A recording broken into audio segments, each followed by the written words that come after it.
Central board of secondary એજ્યુકેશનની ધોરણ 10 અને 12ની board પરીક્ષાઓ પૂર્ણ થઈ ગઈ છે।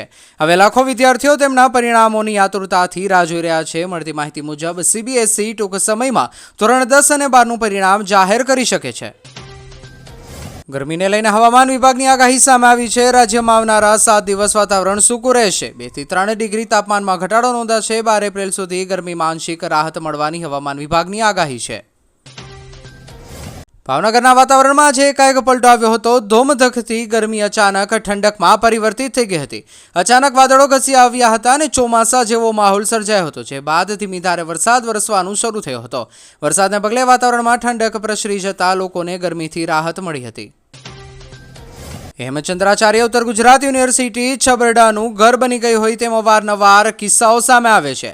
એલએલબીની સેમેસ્ટર 4ની પરીક્ષામાં કેટલાક કોલેજમાં વિદ્યાર્થીઓને 2024નું પેપર આપી દેવાતા વિદ્યાર્થીઓ અવઢમાં મુકાયા હતા।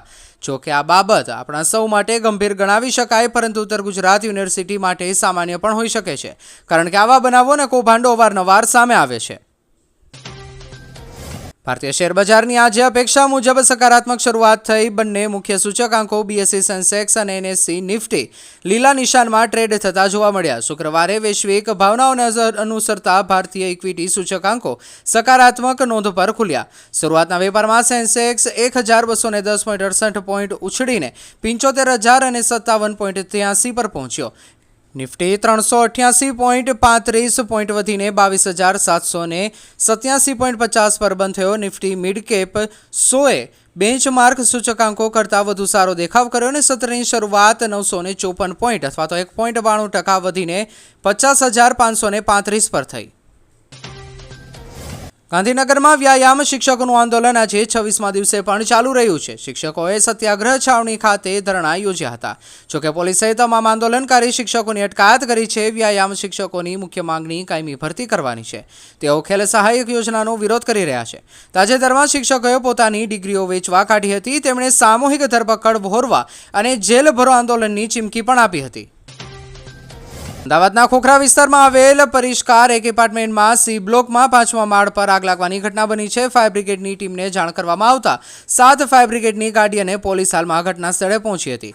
આગ લાગતા ફ્લેટના તમામ રહીશો નીચે દોડી આવ્યા હતા। મોટી સંખ્યામાં ભીડ એકત્રિત થઈ હતી। આગમાં ફસાયેલા 18 જેટલા લોકોને ફાયર બ્રિગેડ દ્વારા રેસ્ક્યુ કરીને નીચે લઈને આવવામાં આવ્યા હતા। ત્યારબાદ ફાયર બ્રિગેડે પાણીનો મારો ચલાવી આગને કાબૂમાં લીધી હતી। આ બિલ્ડિંગમાં કુલ 15 બ્લોક અને 720 ફ્લેટ છે। મુખ્યમંત્રી ભૂપેન્દ્ર પટેલ આજે વિસાવદરની મુલાકાતે છે। વિસાવદર માર્કેટિંગ યાર્ડથી મુખ્યમંત્રીએ જૂનાગઢ જિલ્લામાં કુલ 94 કરોડના વિકાસ કાર્યોનું લોકાર્પણ અને ખાતમુહૂર્ત કર્યું હતું। આમાં 36.95 કરોડના વિવિધ પ્રોજેક્ટ્સનું લોકાર્પણ સામેલ છે। તેમાં વંથલી તાલુકાનું બીજ નિગમ ગોડાઉન, જૂનાગઢ શહેરનું બીઆરસી ભવન અને કેશોદ ગવર્મેન્ટ ગર્લ્સ હાઈસ્કૂલનો સમાવેશ થાય છે। મુખ્યમંત્રી ભૂપેન્દ્ર પટેલે વિસાવદર સહિત જૂનાગઢ જિલ્લાના 634 કરોડના વિકાસ કામોની જાહેરાત અને 94 કરોડના કામોની ભેટ આપી। પાટડી તાલુકાના માલવણ નજીક ગંભીર અકસ્માત સર્જાયો છે। રાધનપુર તાલુકાના નવા અમીરપુરના ઠાકોર પરિવારની સીએનજી રિક્ષા ચોટીલા ચામુંડા માતાજીના દર્શન માટે જઈ રહી હતી। માલવણથી ખેરવા તરફ જતી વખતે સુરેન્દ્રનગર તરફથી પૂરપાટ ઝડપે આવતી આઈસર સાથે રિક્ષાનો ભયાનક અકસ્માત થયો હતો। એક તરફ હીરા ઉદ્યોગ મંદીનો માર સહન કરી રહ્યો છે અને બીજી તરફ પડ્યા પર પાટા જેવી સ્થિતિમાં વેપારીને ત્યાં હીરાની ચોરી થતાં પોલીસે તપાસ હાથ ધરી છે।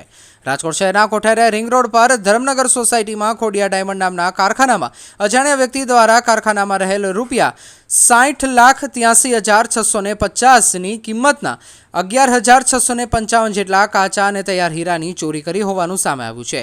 સમગ્ર મામલે વિપુલ ગોંડલિયા નામના હીરાના વેપારી દ્વારા ભક્તિનગર પોલીસ સ્ટેશન ખાતે બીએનએસની કલમ 350A, 331(4) સહિતની કલમ હેઠળ અજાણ્યા વ્યક્તિ વિરુદ્ધ ગુનો નોંધવામાં આવતા પોલીસે વધુ તપાસ હાથ ધરી છે।